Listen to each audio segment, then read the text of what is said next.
So it should be recording now. I think I'm gonna stop sharing my screen because the first thing that I wanna do is show you kind of how I set things up. Everybody has their own system for setting up their lesson plans and things like that. I have a I'll show you when I share my screen again, but I have like a Google Doc that has all the links to everything that I use in my lessons and that kind of thing. And then it also has, my friends are texting me. It also has, I also use the paper thing, and I can tell you that don't set it up like this where you have period 1, period 2, period 3, 4, 5, or 1, 2, 3, 4. Instead, set it up the way I did this second week of school, where you give yourself a lunch on one side of the page, and then so you have your morning synchronous classes and your afternoon asynchronous. For me, it helps my brain to kind of divide the live lessons from the other ones. So that's helpful. I'm gonna go ahead and share my screen. I don't know if I'm doing desktop or there, that one. Okay. You guys see my screen now? I don't see people trying to get in anymore. But can you guys see that just fine? Good. Yes. Okay. So a couple of the things that I wanted to talk about, just things that I have learned. Well, here is an example. Oh, dang, this is in the way. Here is an example of how I do my planning, just because I have everything linked up. I have all of my worksheets linked up. Everything is there. I do host this in Google Drive because I can work from home. I can work from school. I can work from a PC or a Mac. It doesn't really matter. But I have the whole semester just kind of mapped out like that. And I do that for all of my classes, and that's just the way that I can access stuff, but I am a paper person. I have to have it in front of me. It's kind of like my brain.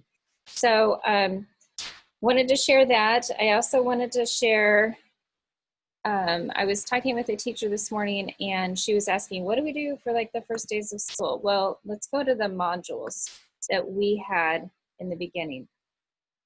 We saw this teacher module. This is all from our template. Teacher module, do not publish the Canvas overview and resources, and this is for the students to see. They are going to have that information at the top of their class. It's not for us, it's all from the student perspective. If you clicked around in there, it's videos and things for the students. Then I just had a little thing called First Days because we're gonna do a little bit of getting to know them. I just added a quick little module there. But this is what you could be doing the very first day, is leading them through the Your Journey Begins Here. So for my Foods for Life class, which is my beginning class, they're not familiar with me at all.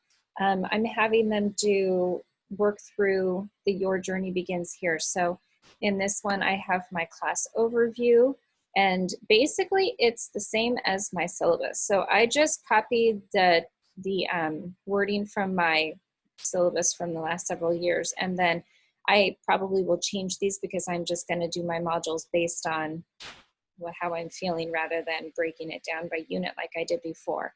But it'll be mostly by unit. And then expectations, which is a little bit different this year because we're live and asynchronous. And then grading, which I need to find out how exactly that's going to work. So don't pay any attention to that. If I click over on my syllabus, which I moved up kind of toward the top, if I click on my syllabus, you'll see it's like the same thing. So I just copied and pasted everything. And the big difference in the syllabus is it starts to put all of my assignments at the bottom. So that's the big difference. But I just made it super easy on myself to get that done. Instructor information. You can copy this over in each of your classes. This is super wordy, and I'm going to be sharing that with my, like in person anyway, with my kids. And then class resources, I have links to my favorite recipe websites, and then I'm going to have a link to my Zoom meetings as well, which I'm not going to talk much about today because I'm new to it and I don't have much to share. So if somebody else does, like Kendra might, that would be great. And then the last one is the class question board, and this one is just, this isn't a discussion that like graded discussion or anything like that. It's just if the students have any questions of us as they're going along. But I decided to make an assignment underneath it because I want to get to know them a little bit better, and I also want them to try it out. So in this first discussion, I said use words, photos, or video to share something boring about yourself. And then they have to reply to at least one student's post so that they can, this is just practice. So if I click on reply, this is where they're gonna post, and they can add their media or just write. So that's a good thing to have there. So make sure that you have that first little section filled out, because my Culinary 1 class is my first period class, and I'm going to see them live. We're not going to go through that because I already know them. We're not going to go through that section. We're going to just get started right away. And, oh wait, no, I'm looking at the wrong one. Oh, we're going to go over Zoom expectations and have a scavenger hunt for kitchen tools at their house so I can see what they have. But the second time we meet, it's asynchronous. And so they're just going to do your tour, the Canvas tour. Welcome to class, your journey begins here. And then, so that's a good thing, you know. Let's talk about modules and what I did differently. So as you know, you guys have seen the template that we have here, the secondary template. And one thing that I did differently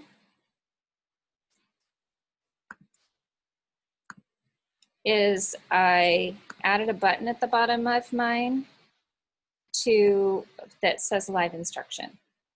Okay, so that's going to link to Zoom, and I'm also going to have other links to Zoom all throughout my class. But that's the only thing. Everything else is the same. When it comes to the modules, I changed it up a bit. We had this one. We're under engage. These people must not be teachers, because they put overview and to-do list, which I don't think is very engaging, but I also think it's really important. So I just moved that up. Excuse me, I moved this up like that. And then I just changed my to-do list. So if you look in my Boots for Life module, I have that, but I changed it also to-do list by date. And I want to show you this. After I built my module, after I put all of my assignments, my lessons, my live meetings, my asynchronous learning, all that, after I built my whole module, then I came to this to-do list by date. And I had two windows open side by side so that I could see what I was doing. And I listed what we were going to be doing on each date. I linked it to the assignment. So let me just, oops, I'm going to edit that. Let me just show you how I did this, because this is so easy and you're going to be like, everybody should do this. I feel like it's a best practice. Ah, how come I can't unlink it? Unlink. I'll show you. I'll show you. Let's see. How about I'll link this. So if you go up to your link, once you have something highlighted, you go up to your link. You can click on course links, and I know that this is an assignment, so I'm going to click on assignment, and I'm going to do, there it is, there's my paper bag of me assignment. So I can click on that, and it's going to link that specific assignment. So they'll be taken back to that page. And I just think that that is a really good thing. I have been keeping up with the Facebook groups about Canvas, and they're saying things like, my students want, you know, a list, or like my daughter has a class where her teacher is using a list like this, and it's so much easier for her, and she wishes that everybody was doing that. So I feel like that's a pretty good thing to do. I do want to not save it. So there's one thing that I did that was a little different. I also, because I do have my master's degree in curriculum and instruction, I made the executive decision to combine engage, explore, and expand in the same thing, because I do, the way that I have my lessons set up is pretty much the whole lesson is right there in one page. And I have added all of my interesting videos. Then I gave them a thing that they're going to be doing next. So this would be my, what is it called? Assess. It's not assess. What do they call it? Evaluate. This is my evaluate. So I integrated Flipgrid, and I can show you how to do that. Not today, but some other time. And I integrated Flipgrid, so they're going to have to show us how they can wash their hands. But my point here is I did it this way. I connected them all together, and then I have my evaluate and extend with the assignment. So you can see kind of how I've been doing this. I'm just kind of like, well, evaluate, engage, explore, expand. And I put, if I have anything that I'm sharing in my live lesson that I want the students to have, I'm also linking that up. And I need to publish that because I have not published that. So anyway, that is another thing I wanted to show you. Are there any questions so far? I have this long list, and I need to look to see if people, oh, Kendra's been waiting this whole time. Sorry, Kendra. She's still thinking. Where's the chat features? Anybody in chat? Okay. Are there any questions so far about these things? So I just wanted to give you kind of an idea of what how I'm doing my, setting up my modules. This is about, let's see, that's almost 2 weeks. That's 1, 2, 3, 4, 5, 6, 7 lessons in module number 1. And some of those are live lessons. And then I'm just gonna move on. Next, I wanna talk about creating a prerequisite. So from the modules, one of the things that I'm going to try to do is require that they finish things before they move on, so that they aren't just going over to assignments or quizzes over on the side and just doing the things that they see there. In fact, I took away assignments and quizzes so they can't see them, so that they don't just go straight over to assignments and quizzes. Okay, so I feel like that's a pretty good idea. And the way that you do that is you would click on go to a module. Like, let's say I want to, well, I've already done it. I want them to complete one of the items in the first days. I need them to complete the kitchen inventory. They don't have, like, if they show up late or something, they don't have to do this assignment, but I need to know what they have at their house. And so I'm requiring that. So I don't know if I think that because I already set it up, I might not be able to. Let me look. Sorry, guys. I actually investigated this last night so that I could remember how I did this. Does somebody remember how? Those are my prerequisites. Kendra, do you remember how to do that? Is it under edit? Like if you edit the module? Oh. So if I click the 3 dots by breakfast and click edit. Yeah, that's where it is. Thank you so much, Brittany. Yes. So I can, under the module, the whole module, we can lock it until a certain date. So I definitely am doing that because I don't want them to have absolutely everything and move way far ahead. Yes, it's nice to let them work ahead, and I'll be allowing that in some cases, but you can change the date, and then you can add the prerequisite of a whole module or of, let me see if I can, well, I'm gonna do the real world math. I haven't put anything in there. I can do that. I can require that they did the first thing.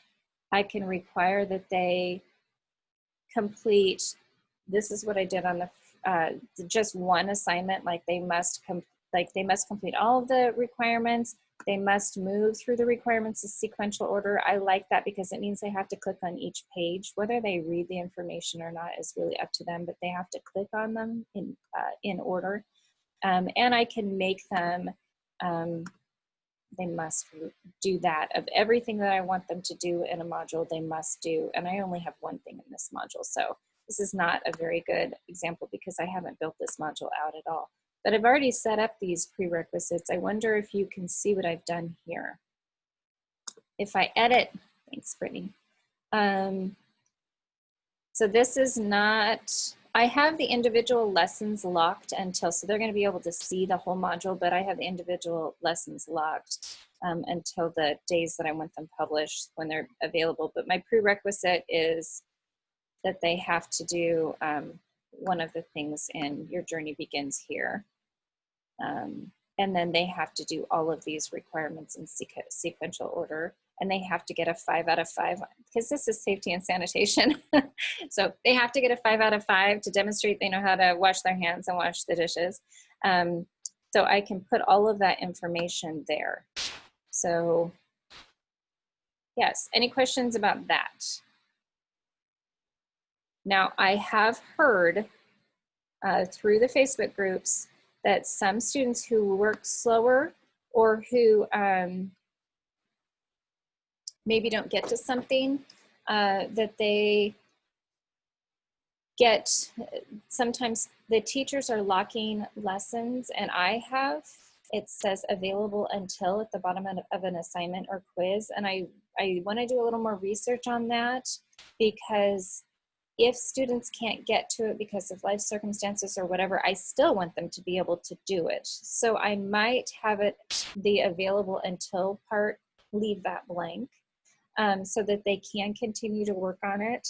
And my goal is mastery, so I'm giving them several attempts on the quizzes and assignments, not just doing one and done, but I'm allowing them to go back and then they'll record the highest grade.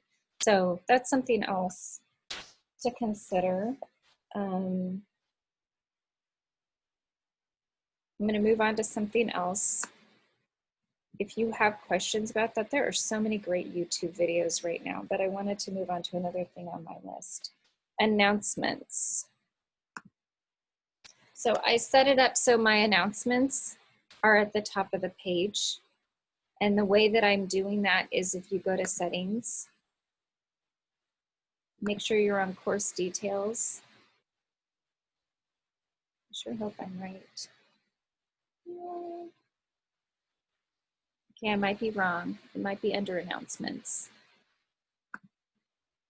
Sorry, guys. Nope, it's not. Anybody know where that is? I thought it was under settings. What are you looking for, Kelly? Where it says that you can allow up to however many announcements. It is under settings. Sorry, I'm watching you scroll.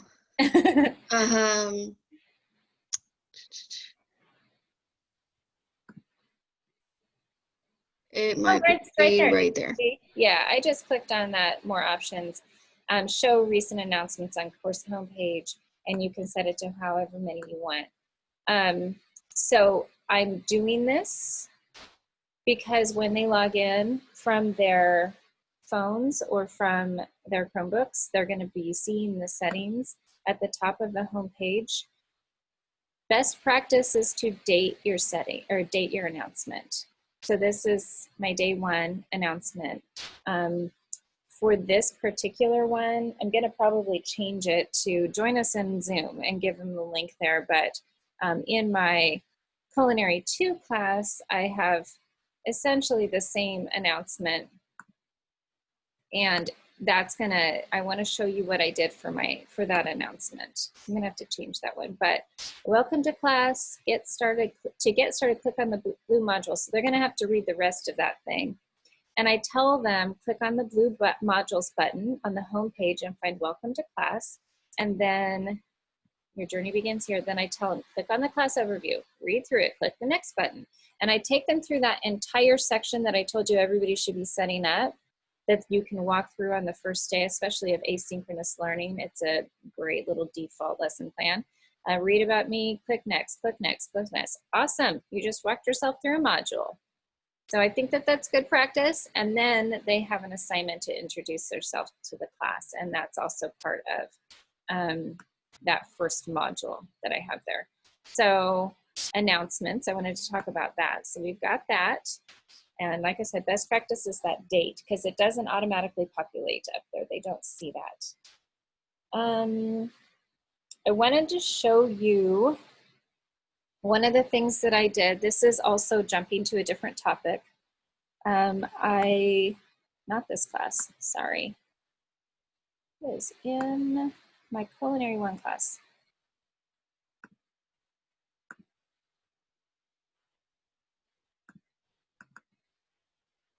So I have very few worksheets, because the way that I like to get information like that into the students is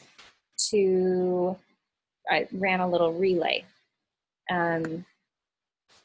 And we did, but I really want them to have this information. I'm not going to be able to do a little relay, but this is the worksheet that I usually just I read a section, or I read the questions that are at the end, and then the students like go through them and find the answer and then come to the table, and it's pretty fun. But this is a very long worksheet I didn't want to bore my students by making them read it, but then there's questions at the bottom, but they have to get this information. I really want them to have this information. So what I did in my Culinary 1 class is I created a quiz with that worksheet. It's not that one. That is just a second, this one, Flavors of Latin America and the Caribbean. And what I did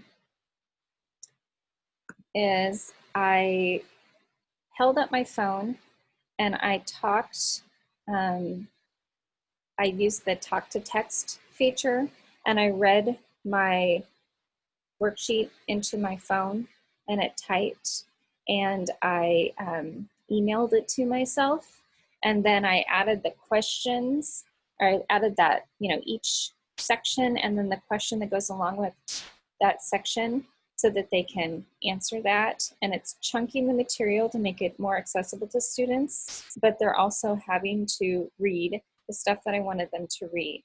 So this is a way that I've modified it for distance learning, because like I said, it's important, but I didn't want to give them just like a PDF worksheet. And I thought that this would be more interesting and easier. And the other bonus is that I can use the speed grader, which, by the way, I've not learned anything about. So The speed grader is a really cool tool, especially if you decide to set up rubrics in your class, because then you can use those rubrics to grade. I know that I think there's also an option to make record your comments in the speed grader, so they actually hear your voice. I learned a lot about it on Growing with Canvas, and I recommend diving into it, because it can be a really awesome tool. Yeah, I'm very much looking forward to doing that. So yeah, they have the Growing with Canvas. There's a lot of those really great places, websites and things. I have found, I wanted to share this with you guys, I have found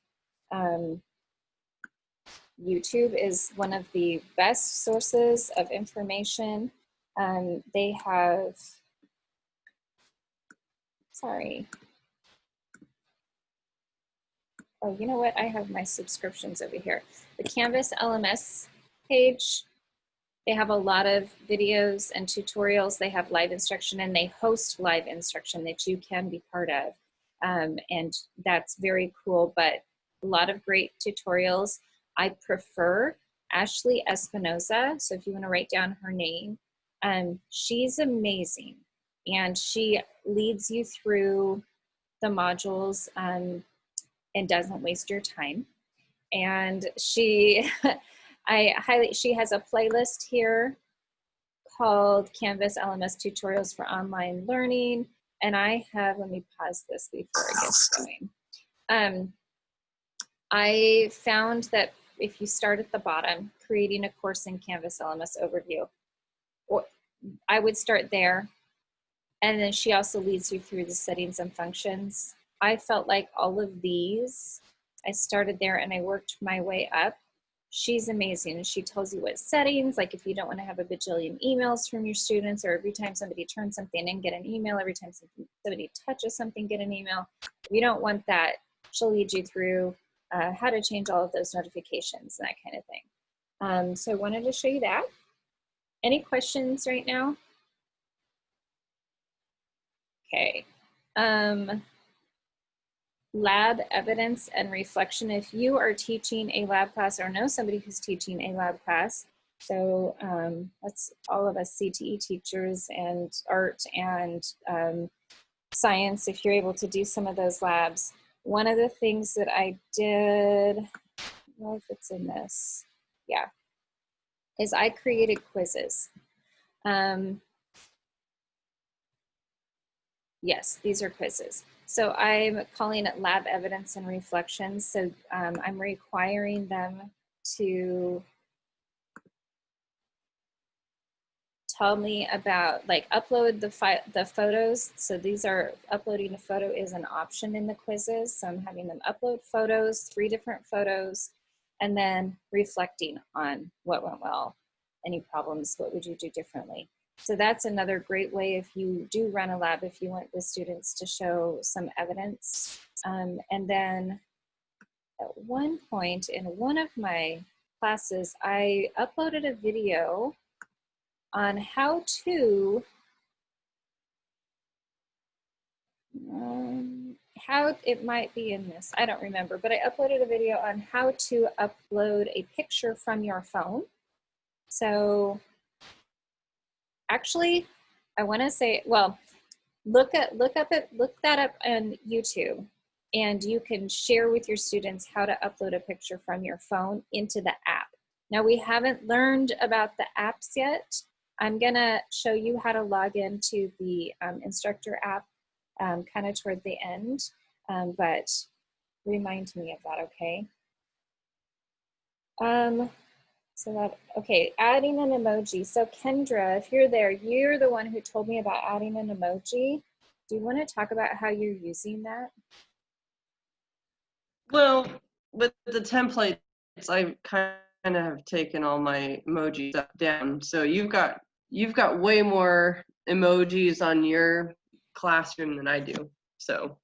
Well, I actually, in my modules, because this is what I thought you were talking about. I thought you were talking about adding a little emoji to a Oh, I text. see. Yeah. Were you doing that? No. Okay. Well, I haven't gotten quite to the fun stuff yet. Okay.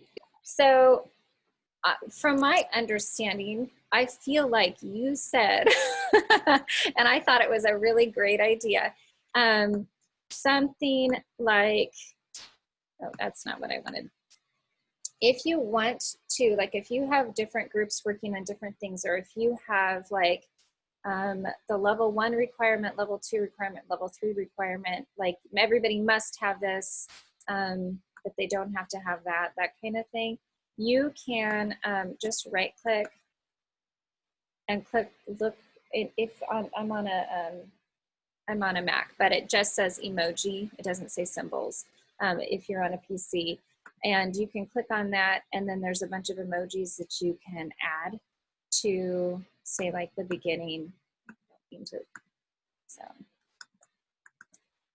it's trying to do it on the whole word, but you can just add a cute little emoji. One of the things, this has way more than on my PC, haha. But you could do different colors, like those colored buttons. Gosh, this has way more. So like colored hearts or something, so you can differentiate in that way. I think that could be really helpful. You can say, if you are part of this group, then if you're in the green group, then, you know, do the green assignment and that kind of thing. So that's an option, something to consider as you're thinking about that. I'm just using Bitmojis. I think that's what you're talking about, Kendra. That's fun. If anybody wants to know how to do that, you have to be willing to download Snapchat, but I can teach you sometime. It's definitely not something that adults need to do. It's just for fun. Or just Bitmoji app on your, or extension on your computer. You don't have to have Snapchat. I thought you had to have it to download it. No, just the Bitmoji app. Cool. I have the extension right here. So if you are wondering, how did she add, I can maybe show you guys. For the course cards, you know how I have my picture there? I didn't want to spend a lot of time with these things. So let's add a course card to this one. I just downloaded this from the Commons. Easiest thing ever. So I'm gonna just, from the extension, if you already have this from the extension, I don't know, I'm just gonna do hello. I'll do this one, hey. So I'm actually dragging it onto my desktop. Boom. And then I can choose the image and you can find it. It's somewhere over here on your desktop. I wanna show you this. Where did it go? It's on my desktop. Oh, there it is. And just drag it. Because I was like too lazy to do a bunch of things and then save it. Update course details. So that's a quick and easy way to add a little flavor to your course details. Easy. Let's see, how to embed a Google Doc. I know that that's something a lot of people have had problems with. There is a little tutorial. Well, let me show you first. Make sure that you go into account and then settings. Make sure that you've already linked it. Otherwise it will be over here and you can click on that and you have to authorize it, authorize your DSD2 account. I know that I did this, but I feel like it's already been done for us as well. So now Can I jump in real quick? yes. An easier way to do that too is if you go to your class, so jump into a class and all the blue icons on the left side, so your navigation, it has a Google Drive right there in the middle. Yep. And then you can allow permission for your Google Drive to sync up to your Canvas. Yes. And so since you're already linked, everything's already there. So you could do that too. So. And that is something that the students are going to have to do. So hopefully they figure that out during the AG thing. They're going to have to link that in this section. I hope that's communicated to AG teachers that that's what we're teaching the kids too. Well, I have no idea. I said hopefully. But if I go into a class or a class, let's see. Let's just say I'm going to add this slideshow. Because I don't think, oh, I already did it. Let's just say I'm going to add, I think that was me just testing some things out. I'm going to add a worksheet to this. So I'm going to add an assignment, and then this is just a test assignment. Add item. I'm going to go in and edit this.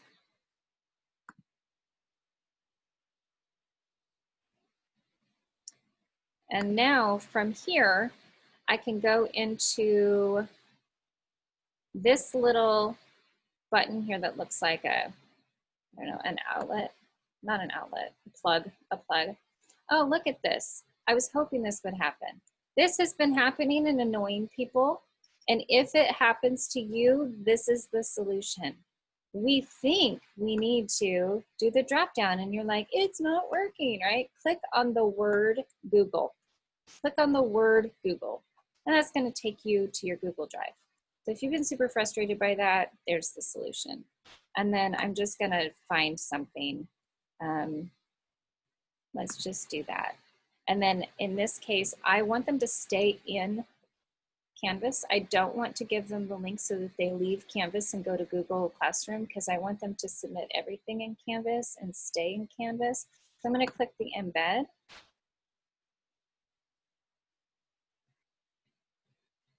And the kids will probably get that, but then there it is. There's my thing. If I save it, obviously I would add things if there was anything there for me to assign.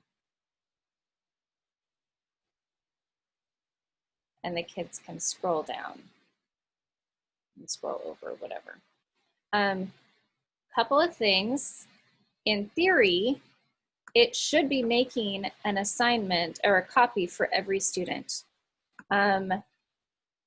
I've been reading on Facebook and the different pages that teachers are freaking out because their students are editing their original document.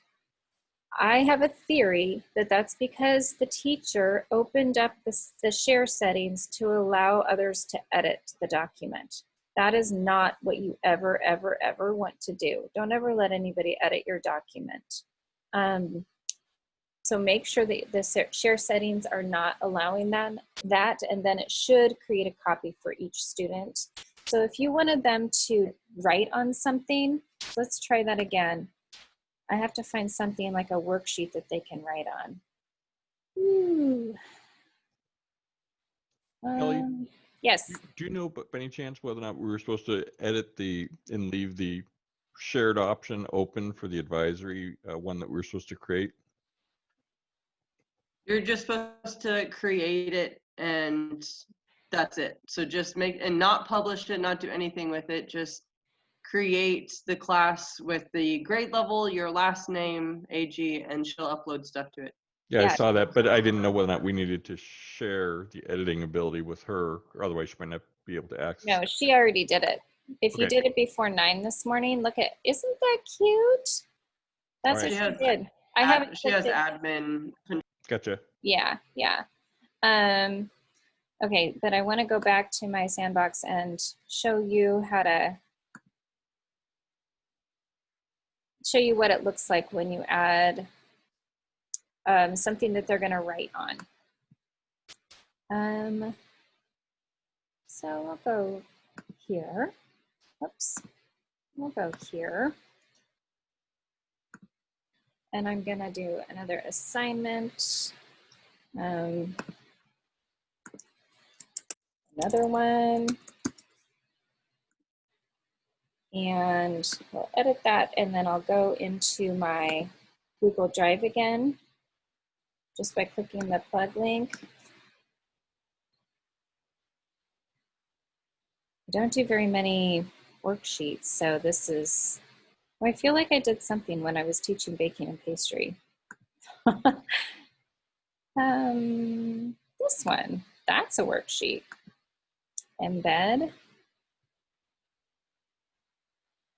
And so now they can, oh, I have to save it. I have, add all of these things to it and then save.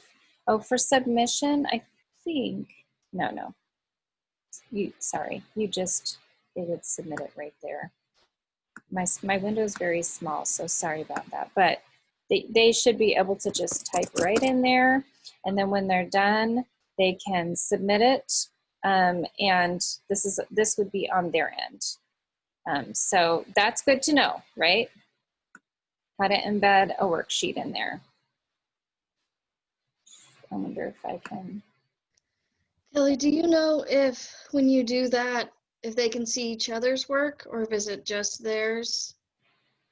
Should be just theirs, because everybody's getting their own copy just the same as in Google Drive. If you wanted them to share with one another, I wonder if you wanted to group them, is that what you're thinking of doing? Yeah, I'm thinking of doing like small group. I'm trying to do it maybe with Google Slides because that goes with our new math curriculum that we discovered yesterday. And I was going to maybe have small groups work on certain problems and just trying to figure out how to have them be able to do it at the same time or work together on it. I think if I was going to do something like that, I would put just the links to the outside in each of those and put them into the groups ahead of time, assign them to a specific link, and maybe use those little emojis, a little red emoji and green, and put them in those different groups, and then they can all access the same, or put somebody in charge of being like the leader of the group and have them share it, because they know how to do that. You know how to add people to their groups and that kind of thing. Awesome. And then submit it like that. That's actually a really great solution. I'm glad that we talked through that, because that might be something that I end up doing. I like that idea. So, okay. How to copy a module. So yesterday, I had somebody asking me, so if I want to take everything that is in, okay, that is in our template. And I wanted to make sure that I'm following the template and that I take everything that's in the module here that has the engage, explore, expand. How would I do that in my class? Oh, that little drop down thing is killing me. So in your class, I would say the easiest way to copy, and I'm using air quotes because you're not copying at all, the easiest way to get those 5 V's into a new module is just to create a new module. Sorry. And then it'll show up at the bottom, and then click the plus button, and you're going to go to the drop down and you're just going to add a text header. And your header is going to be engaged. You would type it in. It'll pop up eventually once you've typed several things in, but you type it in and add it. And then add your next header. Engage, explore. This is the easiest way to do that. Now, if you like having the whole thing there with all of these examples of what you could be doing, then you can import it. So if I went to import a module, let me remember how to do this because I was playing around. I can, oh wait, I wanted to show you this second thing.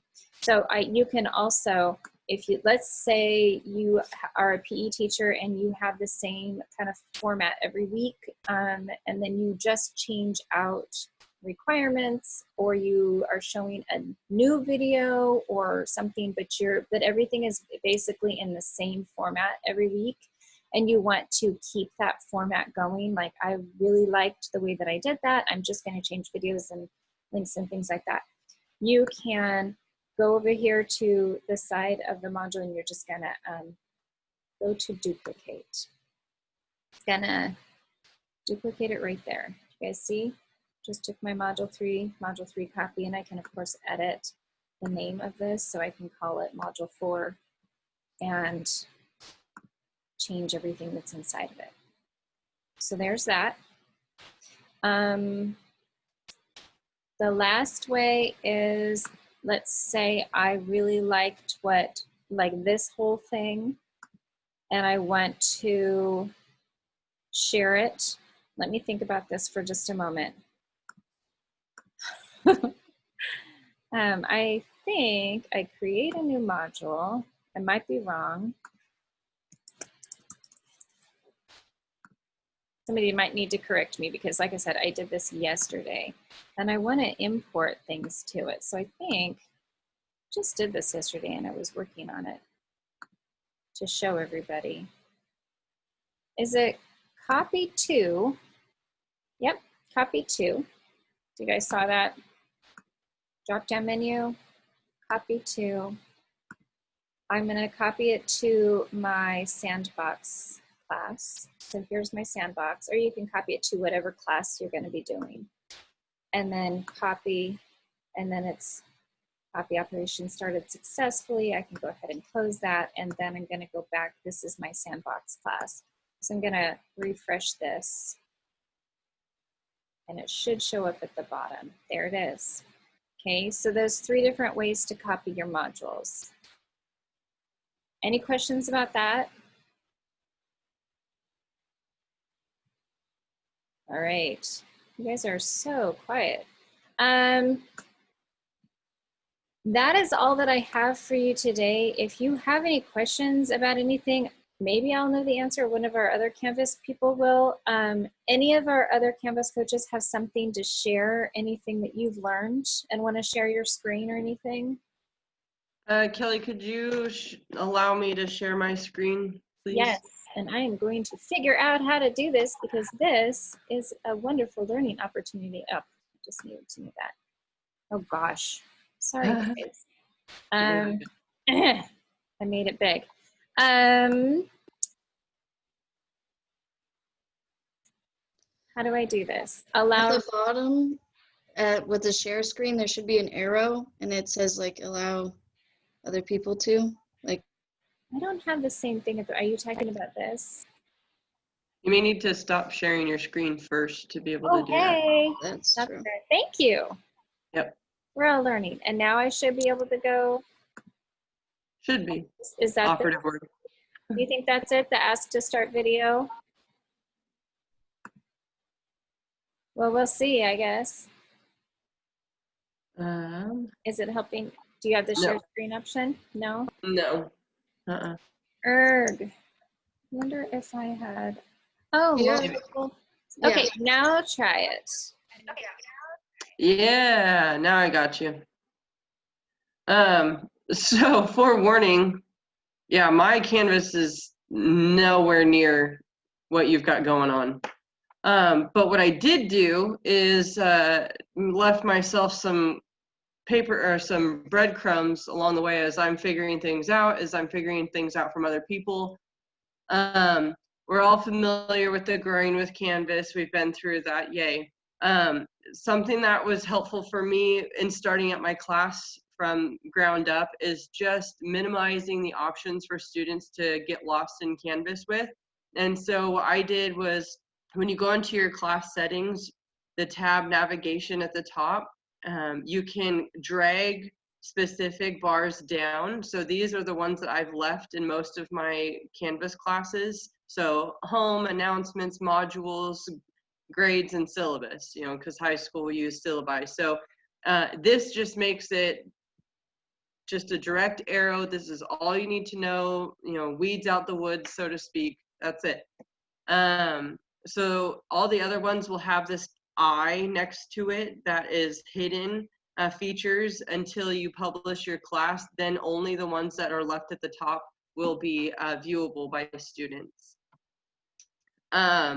Obviously, we're familiar with the templates that we've got created from the district. So then Kelleigh was showing you about the prerequisites of things. You can do that to all kinds of stuff that you put into your modules. One easy thing that I found too is upload anything that you're going to use that's a PDF or a Microsoft product into your files. So that way it's easy to grab from Canvas from there instead of going through extra hoops too. So like I said, she showed you how to link your Google Drive to your Canvas. And then she showed you a little bit of how to create a copy for each student, right? Or do you want me to go through that one? And then we also figured out how to embed Google Slides. So like providing the kids notes or your lecture, you can just staple that right into your assignment is fine too. There's a little how-to video on how to do that. And then embedding PDF. So when you embed something, it's kind of like interweaving it into the page or the assignment that you've already created versus like kind of attaching it as a link for the kids to go off and get to. So the embedding, it shows up right there in your page rather than a link where that would jump them out to a different tab. That makes sense? Can I jump in here? Yeah. Those of you who have PowerPoints and you have a large collection of PowerPoints, when you upload the PowerPoint to Google, to your Google Drive, it automatically converts it to a PDF. And then when you bring it into, let's say, a page or an assignment or a quiz, and you save it, the students will see, you will scroll down. If you're using a slide and you embed a slide, you'll click on the next button at the bottom of the slide, but it's easy to just embed one of your PowerPoints as a PDF. There's no need to go to any trouble. Just if you've got it on your, in a folder or something, just upload it to Google Drive and it automatically converts. Yeah, the nice part about embedding the Google Slides is that the kids can click through the slides on that page or that assignment rather than having to scroll through all the slides.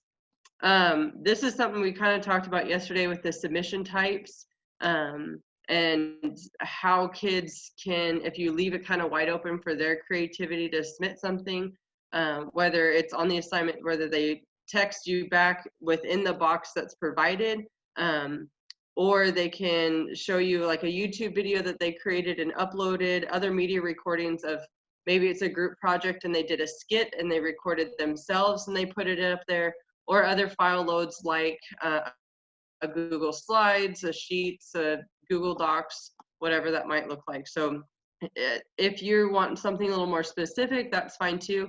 This is also the area that you would go to upload a Google Doc that makes it a copy for all the students. So hold on, let me organize myself a little bit. Wait for it. I'll go back, don't worry. Maybe. I know I went backwards. Let me see. When you are creating a copy for all the students, you can go to this submission type, click the online bar, and it will actually allow you to create something from your Google. Let's see. I'm talking and thinking at the same time. This isn't working for me. From your Google Drive. So let's minimize that. All pages. Let's create a page. So if we're creating an assignment, you have this fun thing. Jokes. Wait for it. You create your assignment and you go to this is what I was talking about with the online piece. Files. You use external tool. And so since Google Drive is kind of externally, this is the nice part about, if you have your Google Drive already linked up, it'll be able to share things with your kids. So you would say Google Cloud assignment. And you'd find that it would link it to your Google Drive, right? Google Drive Cloud assignment. And if, depending on how organized your Google Drive is, mine's not very organized, you can either search for something specifically if you know what you're looking for, or try to go through everything and you don't know what you're looking for. Once you find something, let's do something fun.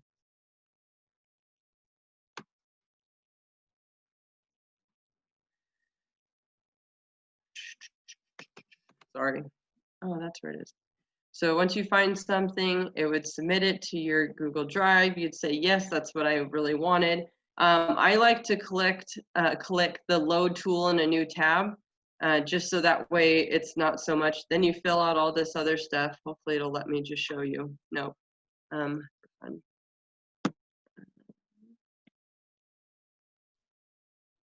And so you'd load this assignment into a new window. It would bring you out to your new window, and this creates an account or creates an assignment for all the kids to be able to go through.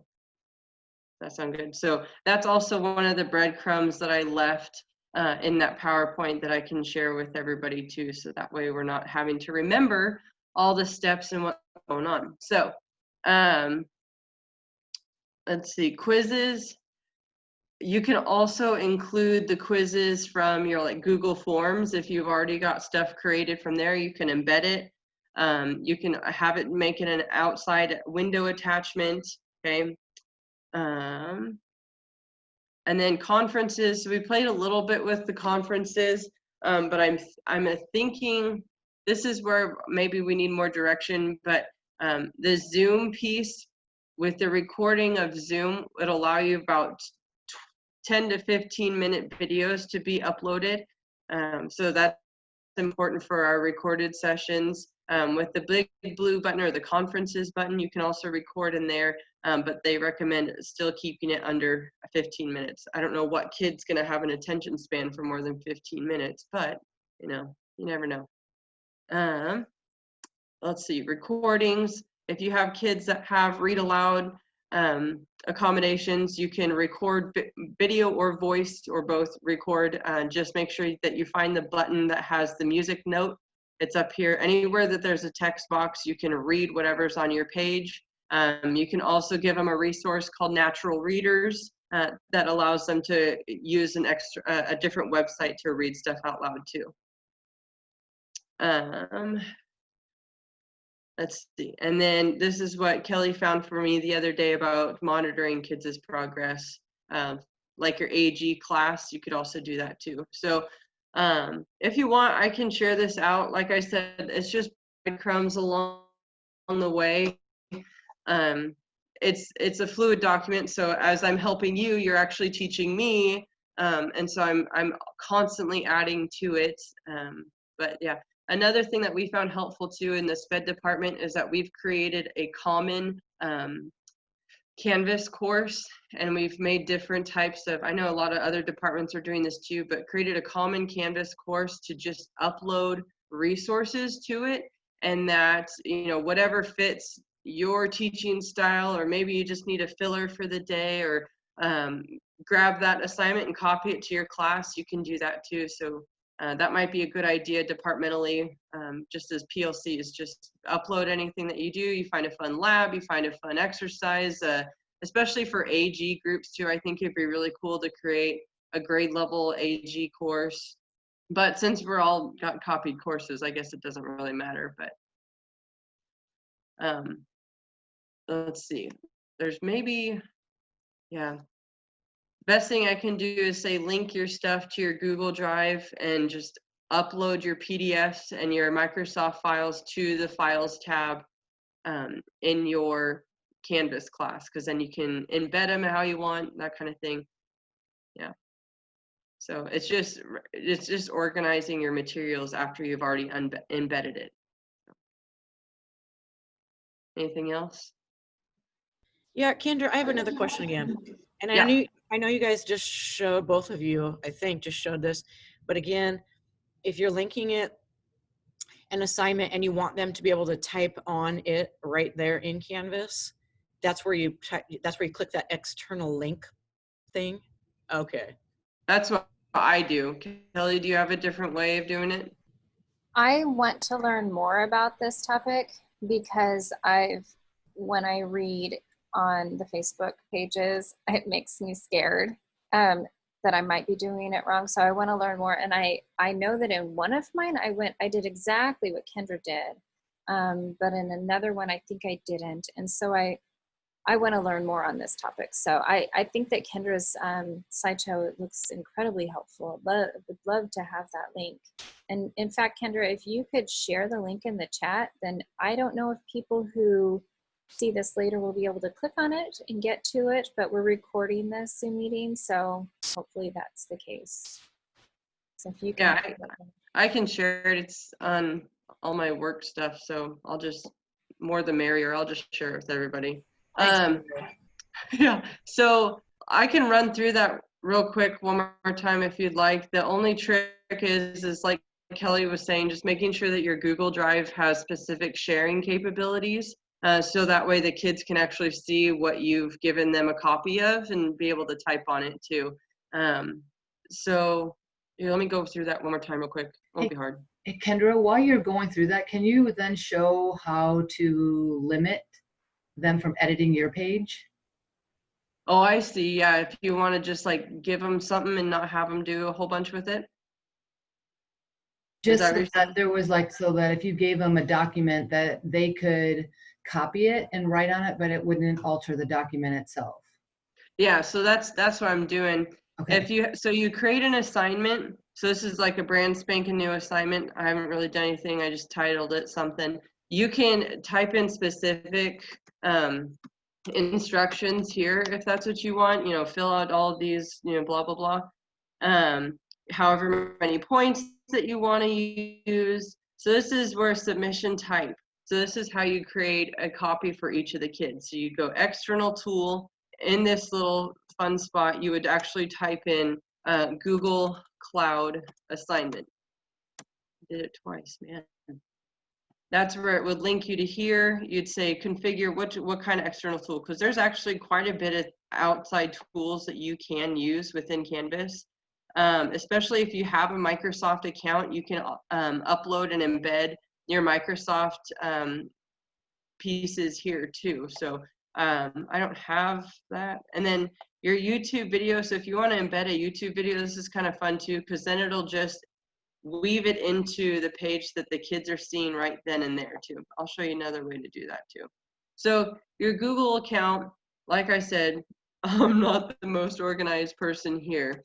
So I'm going to look for something specifically. I grab what I want them to have.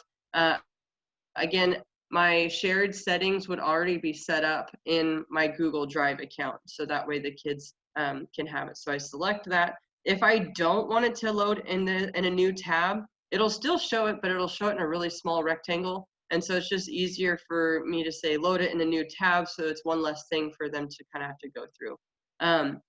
This is where the attempts, so submission attempts, so if you want them to be able to like redo it, you can say, okay, well, maybe they get one redo, right? So like that'd be helpful for tests and stuff.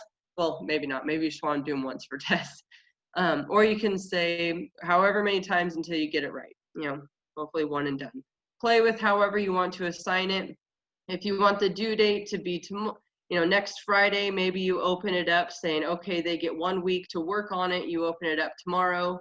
And then the extended time piece, this is where we keep getting stuck. So if you're more like, well, they get 2 weeks. And so 2 weeks from next Friday is, the 2nd of October versus, there's some kids that you get the extended time all the way till the end of the term. So that's something that we're probably going to have to figure out. 2 weeks sounds reasonable to me. You can always open up stuff again if a kid missed it. So I think 2 weeks is reasonable. And then, like I said, you can always open it up. So, oh, yeah, Joy. Okay, hold on. Let's see here. I shouldn't have just put these dates in because then it just kind of messed it all up. So I can save this here. So this is where you open up the assignment in a new tab, and then all the kids are able to mess with this. So if I were to, delete something out of here, it wouldn't be terrible because this already made a copy for all the kids. So they can go right in, do their assignment, and then when they submit it back, when they're done with it, they would just share it back, and then it would get uploaded into assignments. Does that make sense? Okay.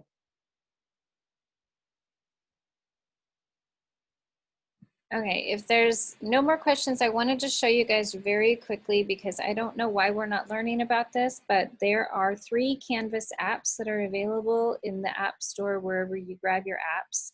I've downloaded all of them because I have students, I am a Canvas parent, and I am a teacher. So if you just search in the App Store for that, logging into the teacher app, you would think would be super intuitive because it says something like search for your school or search for your district, but unfortunately that is not very, it's not very intuitive. It doesn't tell you. Or the way that we are going to search for our district is you would have to type in dallas.instructure.com and then hit return, and then you'll be able to log in with your Canvas credentials. Okay. So once you've done that, I want to show you what it looks like because I think it's really, really cool. So I've logged in, and I don't know if you can see my screen. I have all of my classes there. I can click on an individual class. I have all of my little things on the side. You can see there's maybe that angle will work. I can click on announcements, and I've got my announcement there. It has, I need to learn more about this. It has a to-do list function.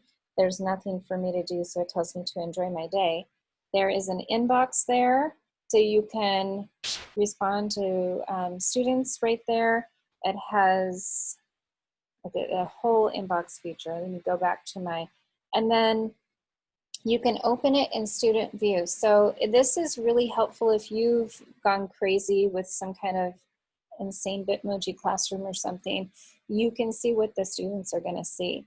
So I just clicked on student view and I clicked on my home page. You now have all those buttons and I've got a banner at the top. Like, what's it gonna look like for students? Well, this is what it looks like for students. They can see my banner, and then it's mobile friendly. It's responsive, so you can see all my buttons there. So that's a beautiful thing about using the templates that the school provided, is that it's all already there. So my buttons, you guys, by the way, came from the elementary template. So if you are interested, and let me just say, this should be your very last priority. Your first priority should be building your modules, but your last priority should be making it cute. In fact, you might never make it cute, and the students are going to learn from you. It'll still be fine. But I can see my students, I'm still in the student view, and I can see they have a dashboard, they have a calendar, they have their to-do list, they have their notifications, all that stuff. So I'm going to go back to teacher. I have not learned how to do it, and I actually don't see it on here. It's probably part of the to-do, but you can grade using Speed Grader from the app. And according to the teachers who are grading already, doing it on an iPad is very, very helpful. So if you have an iPad, you can do it on there very quickly. I really do not have any experience with this, but just know that that's there. So again, if you wanted to log in, you would have to type in the dallas.instructure.com, and that's how you'll find our school. I'm curious to see what it's going to be. I read something that the student can invite a parent by generating a code, and that's how parents are invited. I guess we'll learn more about this. So just know that that's there, and I would recommend downloading the teacher version so you can at least see what the students are going to see, because let's be frank, most of them will be using their phones. And in fact, I want mine to for some of them, so that they can just take a picture on their phone and upload media from their phone. And if you're asking them to fill out a worksheet or something in person, or draw a chart or something, they'll probably take a picture or scan it with one of the scanning apps on their phones, and then upload it to your assignment from their phone, and it's very convenient. So at least we know that it's there. All right, it's 10:09. Do we feel comfortable ending this? Kelly, Yes. I didn't catch, did you say you downloaded the because I'm looking on my phone. I'm sorry, my mic is weird. I don't know what's up. Did you download the Canvas parent and the Canvas teacher app? Because I'm looking and there's the student, parent, and teacher. You did both? I did all three because I have students, I'm a parent and a teacher. Okay. Did you have success with the apps? Because I don't. Yes. Well, I've only logged into the teacher one. So have you logged into the teacher one? Yeah, no, it's not allowing me to, and I put a tech ticket out and talked to Kim too, and we'll see. Were you having trouble searching for the school? Yes. So did you type in the dallas.instructure.com? I'll try that. Try that, because you won't find it, or at least I couldn't at the time. I couldn't find it by just typing in the school name. I had to type in dallas.instructure.com, and then it popped up, and it took a little bit to load. So if it doesn't happen immediately, don't get frustrated. Give it a minute or two. Okay, sounds good. Thanks. So if you guys have any more questions, Natalie's saying I was able to log into the teacher app when it asked for the school. All I typed was Dallas, and it worked for me. That's wonderful. So maybe they changed something on the back end because Kendra bugged them. Squeaky wheel. That's great. So if you Jordan, if you found the school, Natalie, were you able to log in? Yeah, you were able to log in. So Jordan, are you using, did it use your email username and password, or your Canvas one? I think mine are always. Yeah, when I found it, it just started by asking for the school. I typed in Dallas, and it just added the .infrastructure.com or whatever. So it logged in there, and then I had to log in like I normally would on a computer. And so I did my username, it was my email, and then my password was like the same password I use for everything. So Okay, so hopefully, Jordan, that ends up working for you. Yeah, it's not, so I'll have to look it up later. Okay. Well, hopefully we're going to have some kind of training on it. If not, this could be something that maybe the Canvas coaches are expected to do a training even though we haven't learned it yet. This is the weirdest thing. Like, they want us to do all this stuff and we're like, are we going to get training on that? Nope. Okay, so if you have any questions, Amelia was gonna start a sheet that I don't think that happened yet, but we're talking about starting some kind of a help sheet. And then Kendra, were you able to get that link? No, I don't see it. Well, I shared the job to do.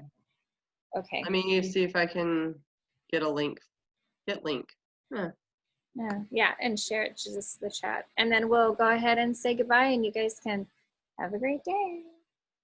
There's the link. It's also shared to all district or all high school, and then Shelly, I shared it to you specifically as well too. There you go. Perfect. I think Teresa, I need to share that with you too. Sorry. All right. So excellent. We Thanks, feel good. guys. We're ready to go. All right, so I'm gonna figure out how to stop this recording, and oh my gosh, I hope I don't mess it up trying to save it and upload it and whatever. So Thank you. pray for me. Bye guys.